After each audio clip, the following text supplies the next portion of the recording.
علی بھائی اگلا سوال ہے، میں نے عیدی ویلفیئر آرگنائزیشن والوں کو شادی کے لیے اپلیکیشن دے رکھی ہے۔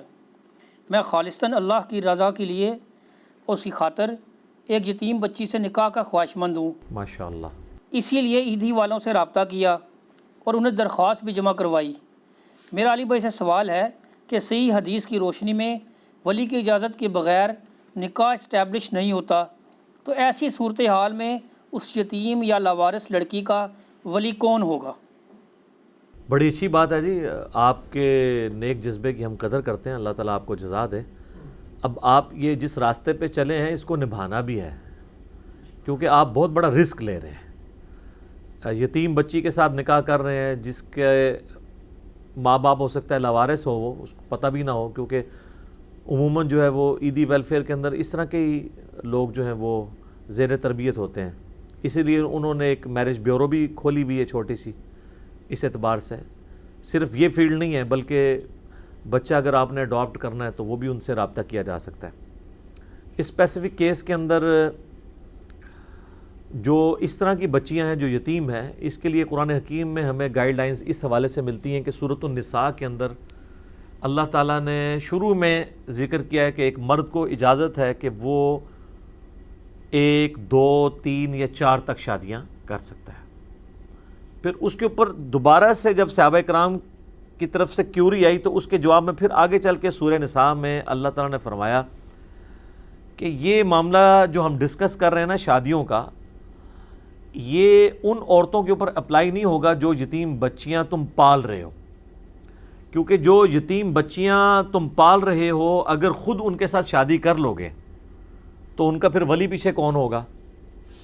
تو یتیم بچوں کی اگر تم پرورش کرتے ہو تو تم ان کے ولی بن کے آگے کہیں اور شادی کرو، تاکہ تم پیچھے پشت پناہ کے طور پہ موجود ہو، کل کو ان کے ساتھ کوئی مس بیہیو کرتا ہے، انہیں طلاق دے دیتا ہے، تم پیچھے کھڑے ہو۔ یعنی اسلام نے اگرچہ یہ حلال ہے کہ اگر کوئی نامحرم بچی لے کے پالی ہے کسی نے اور وہ جوان ہوئی ہے، اس سے وہ شادی تو کر سکتا ہے، لیکن اسلام نے اسے ڈسکریج کیا کہ اس طرح ہوگا تو پھر تم اس پہ ظلم کرو گے تو وہ تو تمہاری لے پالک بھی اس اعتبار سے ہے، تمہارے احسانات کے نیچے دبی ہوئی ہے، تو پوری زندگی تم سے پھر ماری کھاتی رہے گی، تم اس کے ساتھ زیادتی کرو گے۔ تو بہتر یہ ہے کہ اس طرح کی بچیاں پال کے ان کی شادی کہیں اور جگہ کرو اور خود ان کے پشت پناہ بنو۔ عیدی ویلفیئر والے بھی یہی کر رہے ہیں کہ ان کے پاس جو لاوارث بچے ہیں، بعض اوقات ایسے بچے ہیں جو آؤٹ آف ویڈ لاک پیدا ہوئے ہیں اور کئی طریقوں سے ان کے پاس بچے آتے ہیں، یہ بہت بڑی وہ خدمت کر رہے ہیں، اللہ ان کو جزائے خیر دے۔ ظاہر ہے یہ انسان کے بچے ہیں نا جی، ان کا کوئی جانوروں والا معاملہ تو نہیں ہے نا۔ اور ہمارے یہاں پہ فنیٹک قسم کے علماء ان کے اوپر جو ہے وہ جملے کستے ہیں کہ جی یہ نعوذ باللہ بدکاری کو پروموٹ کر رہا ہے جو لاوارث بچوں کو پال رہا ہے۔ تو لاوارث بچوں کو وہ تو پال رہا ہے نا، تو مولوی جو ہیں وہ کیا کر رہے ہیں؟ 8-10 بچے انہوں نے مدرسے میں رکھے ہوئے ہیں اور اس کی بنیاد کے اوپر کروڑوں کا چندہ کھا رہے ہیں۔ تو تم لوگ اس طرح کی کوئی آرگنائزیشن کھولو نا جس میں لاوارث بچوں کو اکوموڈیٹ کیا جائے، جو کر رہے ہیں اس کو کرنے نہیں دے رہے، نہ کھیڈیں گے نہ کھیڈن دیں گے، ٹھیک ہے؟ تو یہ بہت بڑی خدمت ہے۔ کئی غریب لوگ ہیں جو بیچارے کفن تک نہیں افورڈ کر سکتے، ان کے لیے کفن کا ارینجمنٹ ہوتا ہے۔ اور آپ کو پتہ ہے دنیا کی سب سے بڑی یہ NGO ہے عیدی ویلفیئر، کوئی شک نہیں اس کے اندر، جو انہوں نے کام کر دیا سر، یہ تو ملکوں کی حکومتیں یہ کام نہیں کر سکتی جو ایک بندے کے اخلاص نے وہ کام کر کے دکھا دیے۔ تو انہوں نے یہ میرج بیورو والا سلسلہ بھی شروع کیا ہے کہ اگر کسی نے شادی کرنی ہے تو وہ اپلیکیشن دے۔ وہ اس طرح نہیں ہے کہ کوئی بھی اپلیکیشن دے تو اس کے والے بچی کر دیں گے، وہ پوری تحقیق کرتے ہیں، یہ نہ ہو کہ کل کو وہ برائی کے کاموں کے لیے ایسی بچیوں کو استعمال کرنا شروع کرتے ہیں، وہ پوری تحقیق کرنے کے بعد کرتے ہیں۔ تو لوگ پھر وہاں پہ اپلیکیشن دیتے ہیں۔ ظاہر ہے اب جو غریب لوگ ہیں جن کا اپنا خود لیونگ سٹینڈرڈ ایسا ہے کہ ان کو رشتہ ملنا ممکن نہیں ہے، اور بعض اوقات ایسے ہیں جن کے ماں باپ فوت ہو جاتے ہیں، کوئی قریبی رشتہ دار نہیں ہوتا، ان کے گھر میں کوئی عورت ایسی اویلیبل نہیں ہوتی جو ان کے لیے رشتہ تلاش کرے، کون کرے گی؟ آپ مجھے بتائیں، آپ کے گھر میں آپ کی سسٹر کا یا آپ کی بیٹی کا رشتہ کسی ایسے مرد کے لیے آ جائے جدھر نہ آگے کوئی نہ پیچھے کوئی، اور صرف رشتہ کرانے والے میرج بیورو کی بنیاد پہ تو آپ بچی کا رشتہ تو نہیں دے دیں گے، ٹھیک ہے؟ تو اس لیے پھر ایسے لوگوں کے لیے مجبوری ہے کہ پھر وہ عیدی والوں کی طرف اپلائی کرتے ہیں، اور بعض اوقات لوگ نیکی کرنے کے لیے بھی یہ کام کر لیتے ہیں۔ تو یہ نیکی کرتے وقت ذرا دیکھنا چاہیے کہ نیکی گلے بھی نہ پڑ جائے. بعض اوقات اس وقت تو بڑا جذبہ ہوتا ہے. کئی لوگ ہیں جو طوائفوں کے ساتھ شادی کر لیتے ہیں کہ جی چلیں اچھی زندگی وہ بعد میں گزار لیں گی, لیکن یہ فلموں میں ایسے ہوتا ہے. پریکٹیکل لائف اس سے بہت زیادہ ٹف ہے. کئی ایک چھپی ہوئی چیزیں پھر بعد میں سامنے آتی ہیں. آپ کے اپنے خاندان میں سروائیول مشکل ہو جاتا ہے, آپ کے رشتہ دار آپ کو تانا دیتے ہیں, الٹیمیٹلی پھر جدائی ہو جاتی ہے, وہ اس سے زیادہ برائی میں گر جاتی ہیں. لہٰذا یہ کرنے سے پہلے میرا تو مشورہ یہ ہے کہ سوچ سمجھ لیں, اس کے بعد اللہ تعالیٰ سے مشورہ کریں, استخارہ بھی کریں, پھر آپ اس معاملے کو آگے لے کے چلیں. اس اسپیکٹ کو بھی ذہن میں رکھیں. بہرحال اب اس سوال کی طرف آ جائیں. میں ڈیٹیل کے ساتھ جواب اس لیے دیتا ہوں کہ تاکہ اس کے تمام جتنے اینگلز ہیں وہ کور ہو جائیں. اس صورتحال میں ظاہر ہے کہ عیدی ویلفیئر والوں کے پاس جو اس طرح کی لاوارث بچیاں ہیں ان کا سٹیٹس وہی ہے جو سورہ نساء کے اندر ہے کہ یتیم بچوں کو جو پال رہے ہیں وہ ان کے ولی ہوں گے. تو وہ جو پالنے والا ادارہ ہے اس کا جو سربراہ ہے وہ ولی ہوگا. اس وقت عیدی صاحب کے بیٹے ہیں فیصل عیدی صاحب, وہ ظاہر ہے سرپرست ہوں گے, وہی ولی ہوں گے. اور اگر یہاں پہ اسلامی حکومت قائم ہو تو عمران خان صاحب ولی ہیں, کیونکہ حکمران وقت ولی ہوگا. یہ بھی ابو داؤد ترمذی ابن ماجہ میں موجود ہے کہ جس کا کوئی ولی نہیں ہے اس کا ولی پھر وقت کا حاکم ہوگا. ٹھیک ہے, تو وہ یعنی اس کا پش پناہ ہوگا. یہ تو پھر ویلفیئر سٹیٹ ہو نا, کہ وہ حکومت پیچھے کھڑی بھی ہو کہ اس کے ساتھ اگر زیادتی ہوئی ہے تو حکومت پھر اس کے پیچھے کھڑی ہوگی. بل اس کیس میں تو چونکہ وہ اس وقت تو ولی کہلوانے کے سب سے زیادہ حقدار وہی ہیں, فیصل عیدی صاحب, اگر عیدی آرگنائزیشن سے یا اسی طریقے سے اور لوگوں سے کر رہے ہیں. اور یہ بھی یاد رکھیے گا بخاری و مسلم دونوں میں حدیث ہے, نبی صلی اللہ علیہ وآلہ وسلم نے فرمایا کہ جو بیوہ عورت ہے وہ اپنے ولی سے زیادہ حقدار ہے اپنے بارے میں ڈیسیژن کرنے کے لیے, اور کنواری لڑکی کی شادی اس کی مرضی کے بغیر نہ کرو, اور اس کی مرضی اس کی خاموشی ہے. یعنی اس سے پوچھا جائے کہ میں فلاں جگہ تیرا رشتہ کر رہا ہوں, چاہے اس کا اپنا باپ ہے یا کوئی سرپرست ہے, چاہے کوئی ویلفیئر آرگنائزیشن ہے, وہ خاموشی اختیار کر لیتی ہے, دیٹس آل. لیکن اگر اس کی مرضی نہیں ہے تو سر وہ بھی ایک حدیث ہے جامع ترمذی میں, ابو داؤد میں, کہ ایک صحابی نے اپنی بیٹی کا رشتہ کر دیا, نابالغ بچی کا, اور نبی الاسلام کو جب خبر ملی کہ وہ بچی اس میں رضامند نہیں ہے تو نبی الاسلام نے کہا کہ وہ بچی اپنا نکاح خود توڑ سکتی ہے, نابالغ بھی توڑ سکتی ہے. یعنی اس عرب کے کلچر میں نابالغ بچی کا رشتہ ہو جاتا تھا نا, رخصتی بالغ ہونے کے بعد ہی ہوتی تھی. اگر نابالغ بچی اپنے باپ کا کیا ہوا رشتہ توڑ سکتی ہے جو اس کا ولی ہے, تو بالغ تو بدرجہ اولا کر سکتا ہے, وہ تو اس سے اوپر والا معاملہ ہے. یہ بھی یاد رکھیے گا جامعہ ترمذی میں, سنن ابن ماجہ میں, ابو داؤد میں حدیث ہے کہ نبی علیہ السلام نے فرمایا کہ ولی کی اجازت کے بغیر نکاح نہیں ہوتا. دوسری حدیث ہے ترمذی اور ابن ماجہ میں کہ وہ نکاح باطل ہے, باطل ہے, باطل ہے جس میں ولی کی اجازت شامل نہ ہو. اور صحیح بخاری میں حدیث ہے, نبی علیہ السلام فرمایا کہ جو بیوہ عورت ہے وہ اپنے ولی سے زیادہ حقدار ہے اپنے نکاح کی, کیونکہ ظاہر اس نے معاشرے کا ایکسپوئر دیکھ لیا, وہ میچور ہو گئی ہے. کنواری لڑکیاں میچور تو نہیں ہوتی. ہمارے معاشرے میں یہ جو کورٹ میرج کا سلسلہ ہے یہ بالکل غلط ہے. بھگا کے لے جاتے ہیں, پھر کورٹ میں جا کے شادی کرتے ہیں, پھر جناب قتل و غارت کا ایک سلسلہ شروع ہو جاتا ہے. کیا سے کیا ہو رہا ہے آپ کے معاشرے میں, آپ دیکھتے ہیں نہیں, پھر غیرت کے نام پہ قتل شروع ہو جاتے ہیں. کورٹ میرج تو اسلام میں اس طریقے سے نہیں ہے.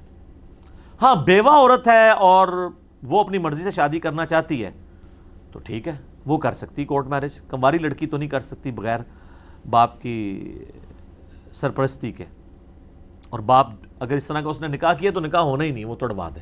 اس میں بعض لوگ پوچھتے ہیں کہ جی ہم نے نادانگی کی عمر میں اس وقت نکاح کر لیا تھا, ہمیں پتہ نہیں تھا, اب ہم کیا کریں؟ تو بھئی اب پتہ چلا تو آپ تجدید نکاح کر لو.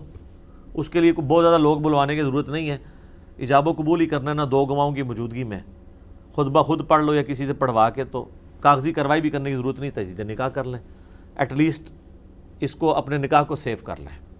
لیکن ولی کی اجازت کے بغیر نکاح والا معاملہ اسلام میں درست نہیں ہے, اور اس کے پیچھے حکمت یہ ہے کہ اس طرح ہونے لگ پڑے گا تو بچیاں تو بیچاری میچور ہوتی ہیں, یہ لڑکے بھگا کے بچیاں لیتے جائیں گے لوگوں کی, تو اسلام نے ان کو پروٹیکشن دی ہے. یہ آپ کو ٹی وی میں تو خبر سن کے بڑی اچھی لگتی ہے کہ دو لڑکی لڑکے نے مرضی کے ساتھ جا کے کورٹ میرج کر لی, یہ آپ کے اپنے گھر میں آپ کی سسٹر یا آپ کی بچی کے ساتھ ہوا ہو، پھر پتہ چلتا ہے کہ یہ خبر ٹھیک ہے، یہ غلط ہے. اور الٹا لوگ وہ پریس کانفرنسز کر رہے ہوتے ہیں، لوگ ان پہ ترس کھا رہے ہوتے ہیں، دیکھیں جی مرضی کی شادی نہیں کرنے دے رہے. جس باپ نے اتنی محنت سے پالا ہے اس کی عزت خاک میں ملا کے وہ بھاگ گئی ہے. باقی یہ معاملہ اس میں جو یہ پلی لیتے ہیں نا کہ نہیں وہ ایک کوئی 60 سال کے بابے کے ساتھ رشتہ کرنے لگا تھا اس کا باپ، اس لیے وہ بھاگ گئی ہے. تو سر وہ تو اس کو بھاگنے کی ضرورت نہیں ہے، وہ انکار کر دے. مجھے بتائیں اس کا انکار کرنا اس کے باپ کے لیے بڑا جرم ہے یا اس کا بھاگ جانا بڑا جرم ہے؟ تو اس سے بہتر چھوٹا جرم کر لے، انکار کر لے، جان چھڑا لے. ایون اگر باپ نے کر بھی دی ہے کاغذی کارروائی، پھر بھی بعد میں وہ تنسیخ نکاح خود کر سکتی ہے اس کی مرضی سے اگر نہیں ہوا. تو جب اسلام نے یہ اجازت دی ہے، اور اس میں ماں باپ کو بھی تھوڑی ہوش کرنی چاہیے. یہ جو مطلب غنڈہ گردی کرتے ہیں اولاد کے ساتھ، یہ بھی غلط ہے. زبردستی کا رشتہ نہیں کرنا چاہیے، نہ بچوں کا نہ بچیوں کا. ان کی مرضی کے ساتھ کریں. آپ زبردستی کریں گے تو نبھے گی تو کوئی نہیں، الٹا 2 خاندان برباد ہو جائیں گے. یہاں پہ کیا ہوتی ہے، ماں کہتی ہے جی میں نے جو ہے جی اپنی بھانجی لے کے آنی ہے گھر، بھتیجی لے کے آنی ہے. وہ بھانجی بھتیجی لاتے ہیں، بچے کی مرضی نہیں ہوتی ہے.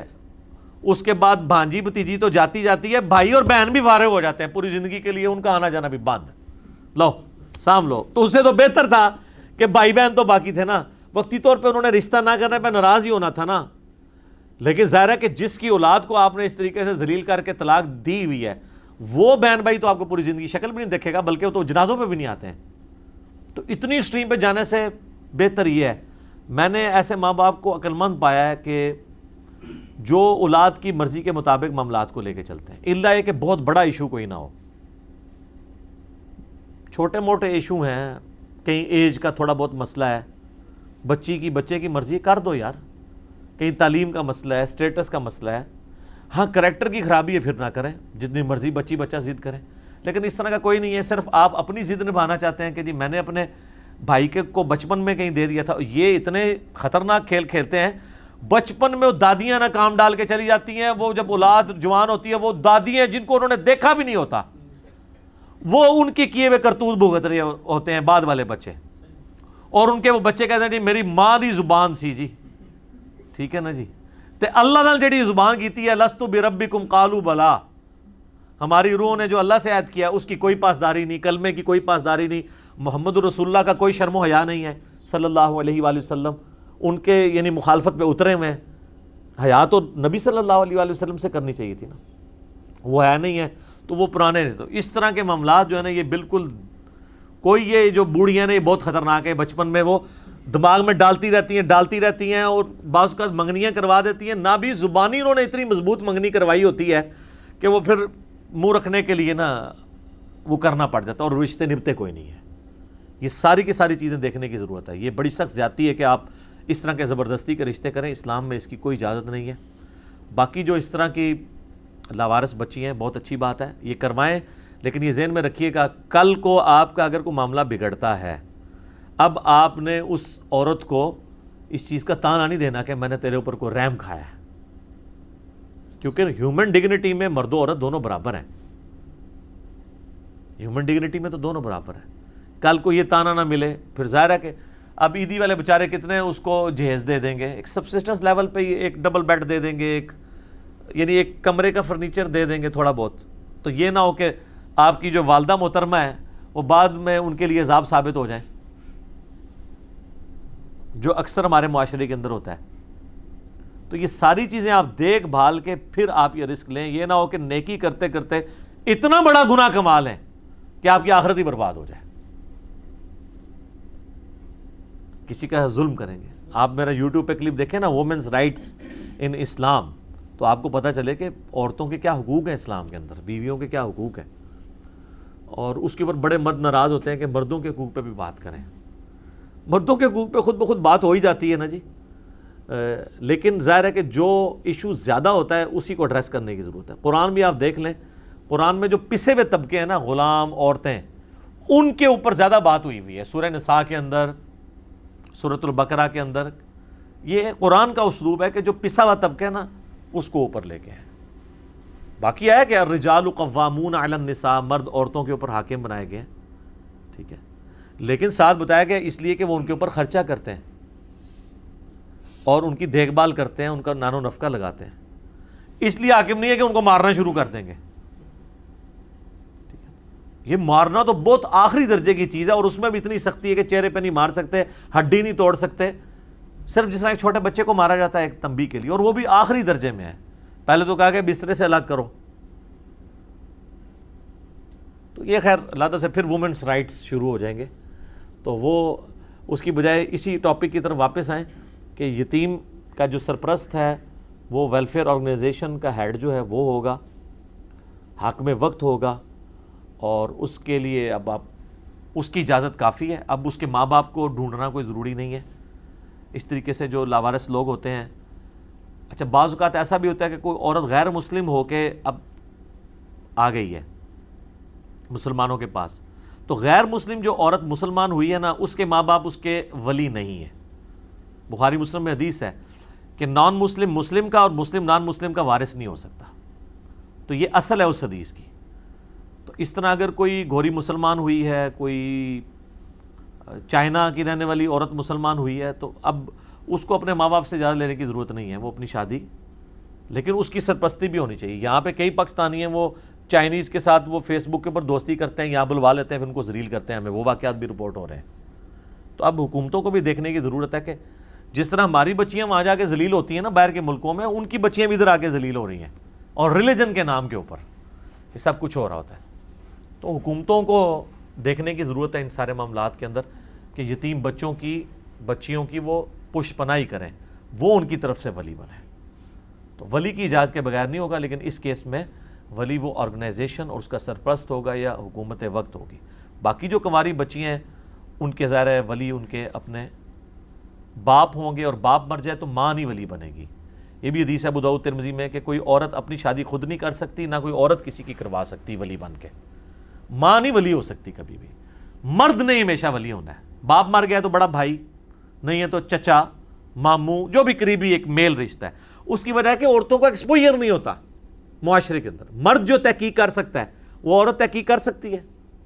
عورتیں تو میں نے دیکھا انتہائی بے وقوف ہوتی ہیں، ان کو بالکل معاشرے کا نہیں پتہ ہوتا، اور یہ اس لیے کہ وہ بیسیکلی شریف النفس ہوتی ہیں، ان کی سوچ پازیٹیو ہوتی ہے. اب آپ نے کوئی ڈھونڈ کے کوئی ایک پھپے کٹری نہیں لیا نہیں، اوورال عورتیں بہت پازیٹیو سوچ کی ہوتی ہیں. ان بیچاریوں کے دماغ میں بھی نہیں ہوتا کہ مرد اس طریقے سے بھی دھوکے دیتے ہیں، وہ مرد ہی سمجھ سکتا ہے اس کو. تو اس لیے مرد کو ہی سرپرستی کرنی چاہیے، وہی ولی ہوگا. عورت کبھی عورت کی ولی نہیں ہو سکتی، سوائے ایک بیوہ والا کیس ہے کہ وہ خود اپنی مرضی سے شادی کر سکتی ہے. ٹھیک ہو گیا جی؟ جزاکم اللہ خیرہ.